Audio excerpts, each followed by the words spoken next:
कृष्णाय वासुदेवाय हरे परमात्मने प्रणतः क्लेशनाशाय गोविन्दाय नमो नमः। जय जय राधा वल्लभ श्री हरिवंश जय जय श्री वृंदावन श्री वल्लभ श्री कृष्ण गोविंद हरि मुरारी हे नाथ नारायण वासुदेव राधे कृष्ण कृष्ण कृष्ण राधे राधे हरे राम राम राम हरे हरे। ओम श्री गणेशाय नमः, श्री सीताराम नमः, श्री राधे श्याम नमः, उमापति महादेव की जय, श्री गुरुवे नमः, श्री हनुमते अमराजिए, सब संतन की जय जय, सब भक्तन की जय जय।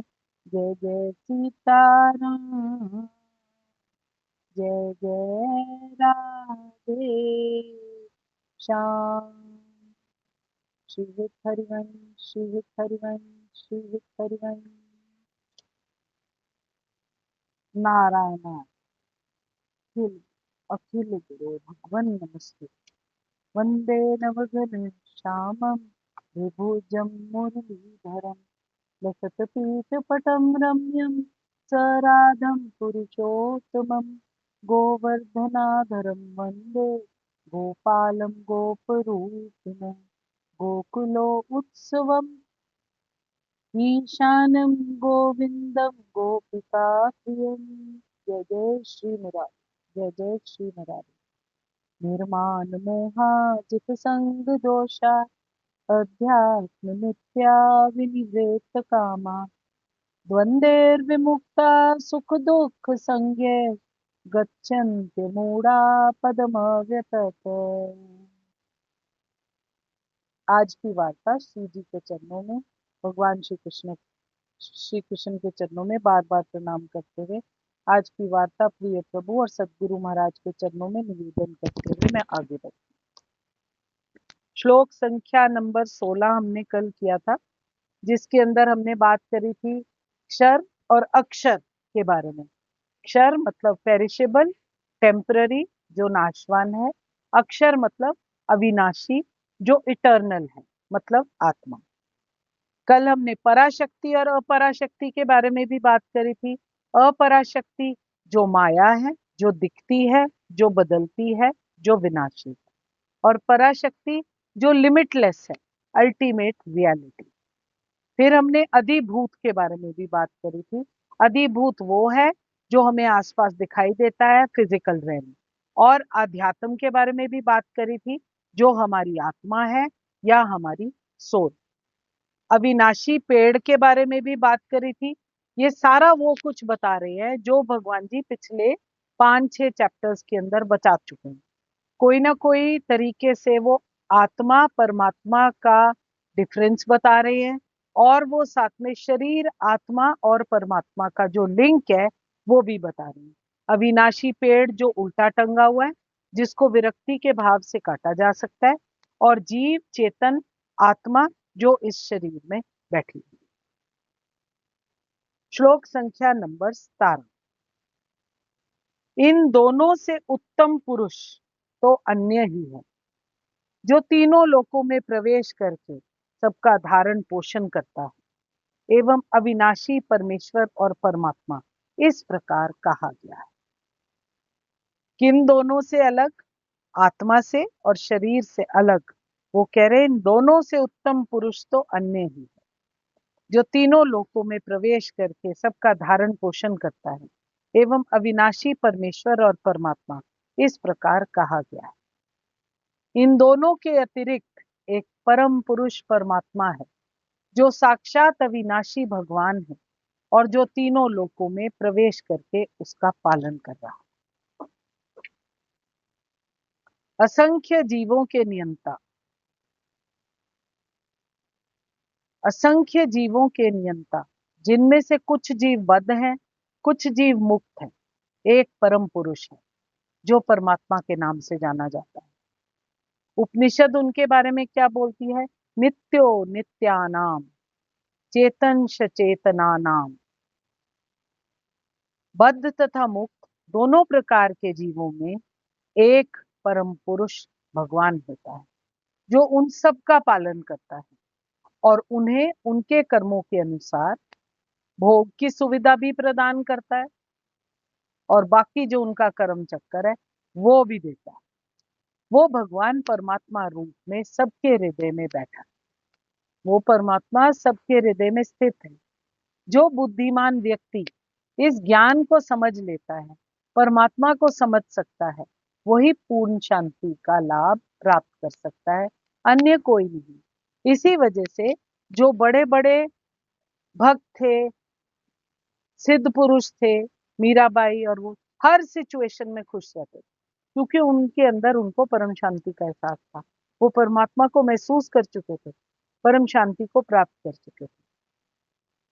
क्षर और अक्षर में, क्षर तो वो है जो मर जाता है, और अक्षर वो है जो अमर है, जो आत्मा है। इन दोनों से हटकर, क्षर और अक्षर से हटकर, जीव जो मर जाता है, शरीर वाला जीव, अक्षर जो अमर है, जिसको हम आत्मा के नाम से जानते हैं, इन दोनों से हटकर एक सुप्रीम कंट्रोलर है, जो साक्षी रूप के अंदर हमारे हृदय में बैठा रहता है।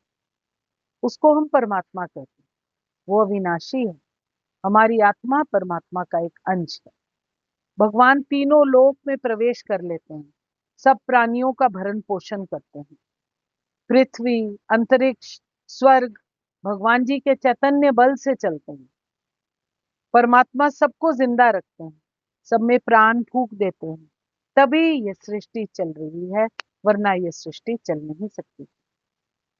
उत्तम पुरुष नित्य शुद्ध बुद्ध मुक्त सर्वशक्तिमान परम दयालु सर्व गुण संपन्न पुरुषोत्तम भगवान का वाचक।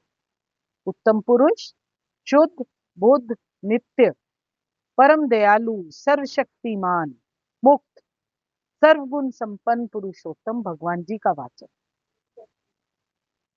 इन दोनों के द्वारा पूर्वोक्त क्षर पुरुष और अक्षर पुरुष से भगवान जी की एक विलक्षणता का प्रतिपादन किया जा रहा है। यहाँ पर ये सब कुछ बोलकर कि भगवान जी नित्य हैं, भगवान जी शुद्ध हैं, बुद्ध हैं, सर्वशक्तिमान हैं, उनसे अलग विलक्षण एक क्षर पुरुष है जो मर सकता है, और एक अक्षर है जो अमर है, परंतु वो परमात्मा का अंश, जिसको हम आत्मा कहते हैं। इसका अभिप्राय ये है कि जो सर्वाधार सर्वव्यापी परमेश्वर है, वो समस्त जगत में प्रविष्ट होकर पुरुष के नाम से वर्णित क्षर और अक्षर दोनों ही तत्वों को धारण कर लेता है और समस्त प्राणियों का पालन करता है। एक बार फिर से पढ़ती हूँ। जो सर्वाधार सर्वव्यापी, हर जगह पाया जाने वाला, सर्व सबका आधार जो है वो परमेश्वर समस्त जगत में प्रविष्ट होता है। वो पुरुष नाम से वर्णित किया जाता है, परम पुरुष या पुरुष। वो पुरुष नाम से उनको हम बुलाते हैं। वो क्षर और अक्षर दोनों के अंदर प्रवेश करता है, दोनों तत्वों को धारण करता है और समस्त प्राणियों का पालन करता है। वही उन दोनों से भिन्न है और वही उत्तम पुरुषोत्तम है।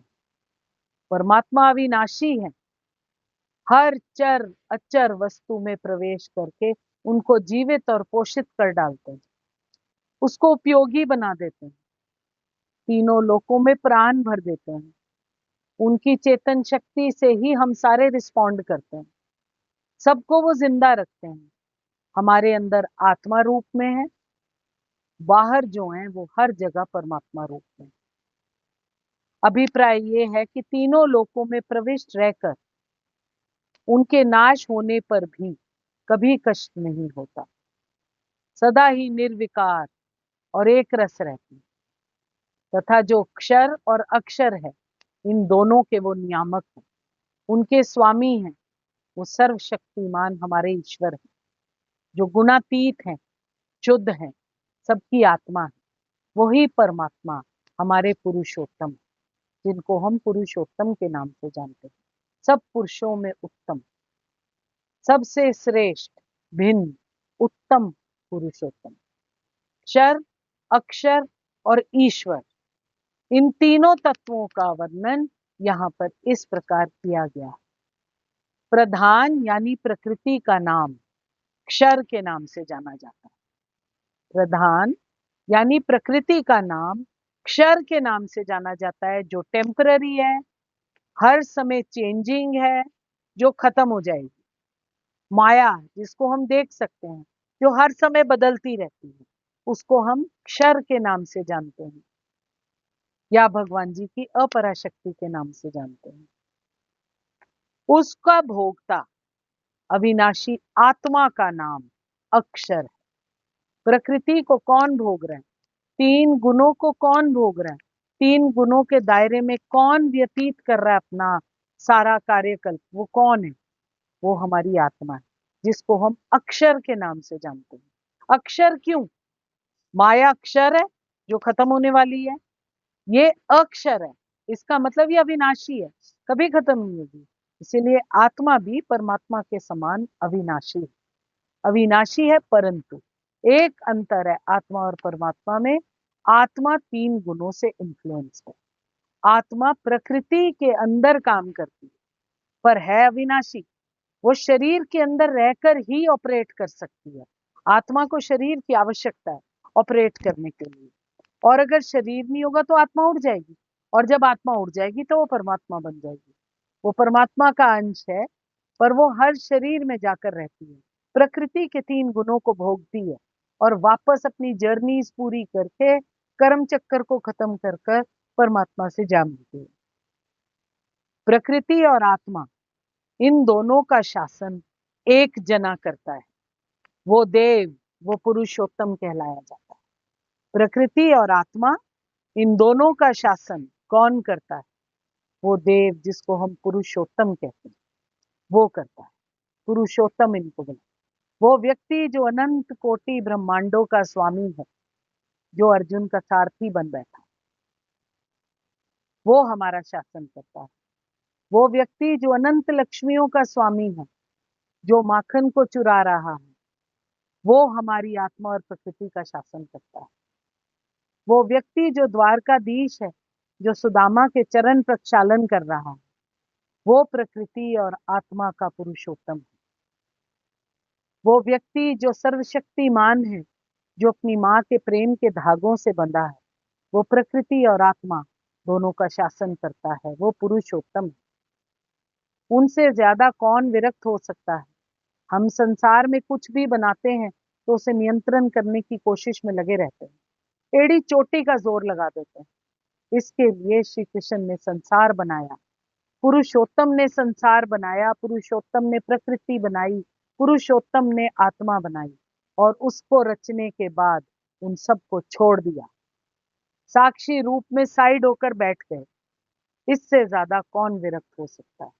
वही जो षड ऐश्वर्यों से परिपूर्ण है, वही जो दोनों का शासन करता है, वही जो प्रकृति और आत्मा का कंट्रोलर है, वही देव पुरुषोत्तम कहलाता है।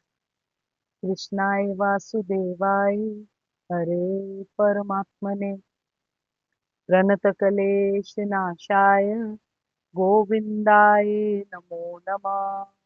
हे प्रभु, केवल आपकी कृपा से त्याग, ज्ञान और भक्ति की संपत्ति हमको प्राप्त हो सकती है।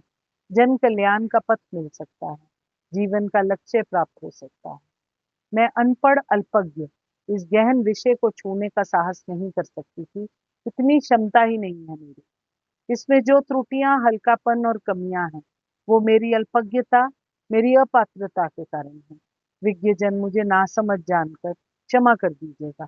जो कुछ भी इसमें अच्छा है, वो मेरे गुरु महाराज, मेरे ताज चरण का प्रसाद है, उसको स्वीकार करिए। यदि किसी को अच्छा लगे तो अपने ठाकुर जी हमारे हित प्रभु से प्रार्थना करने की कृपा करें। हम सबको रसरूपा भक्ति प्राप्त हो, मानव जीवन का चरम फल प्राप्त हो, ये विनती है प्रभु आपसे। हम पर अपने चारों हाथों की छाया हर समय रखना मेरे प्रभु।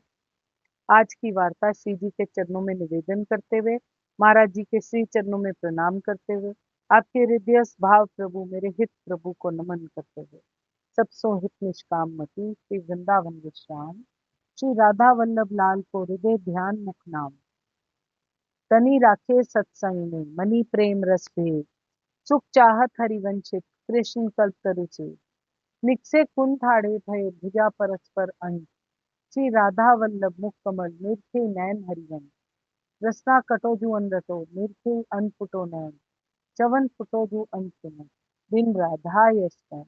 ओम श्री राधा कृष्णा प्रीति अर्पणमस्तु। ओम श्री राधा कृष्णा प्रीति अर्पणमस्तु। ओम श्री राधा कृष्णा प्रीति अर्पणमस्तु। मैं आपके हृदय प्रेम प्रभु को नमस्कार करती हूँ। कोई भूल होती है तो कृपया मुझे क्षमा कीजिए। जय जय श्री हित हरिवंश, श्री हित हरिवंश, श्री हित हरि। राम राम जी सबको जय जय राम। राम राम राम जी जी बेटा बहुत अच्छा किया बेटा, बहुत राम अच्छा। राम जी राम राम सबको राम राम राम राम। राम राम जी राम बहुत बढ़िया। राम राम जी राम राम राम राम बेटा, राम राम राम। राम राम जी राम।